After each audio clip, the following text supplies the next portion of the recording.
Unprecedented, but hardly unexpected.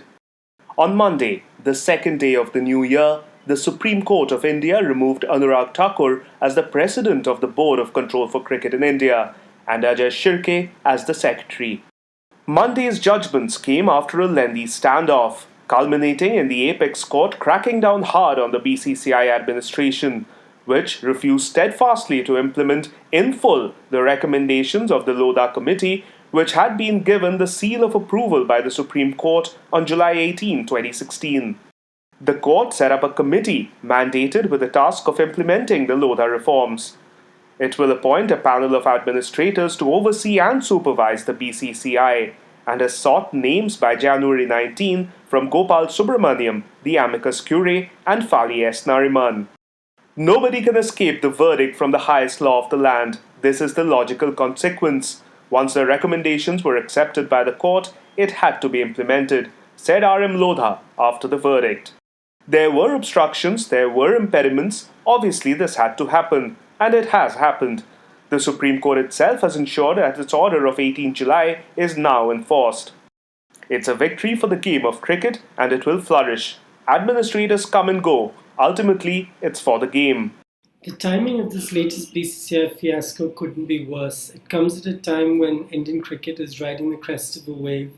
The Test team top of the rankings by a distance. They've been remarkably consistent in ICC events dating back to the 2011 World Cup when it really is starting to look like a golden age for Indian cricket on the field. But off it, it's just been one mess after another for the past 3.5 years. And you keep going back to that original spot fixing scandal of 2013 and the initial BCCI response, which is what has triggered all these legal cases and committees and everything that's followed in its wake.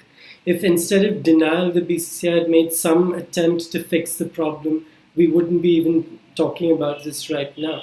But it started with that, and even subsequently, once the Lodha Committee was formed in 2015, it would have been so easy for BCCI stakeholders to sit with the former Chief Justice and his colleagues and explain, look, this is how we run the game, these are the constraints we have, and this is what we need to do going forward.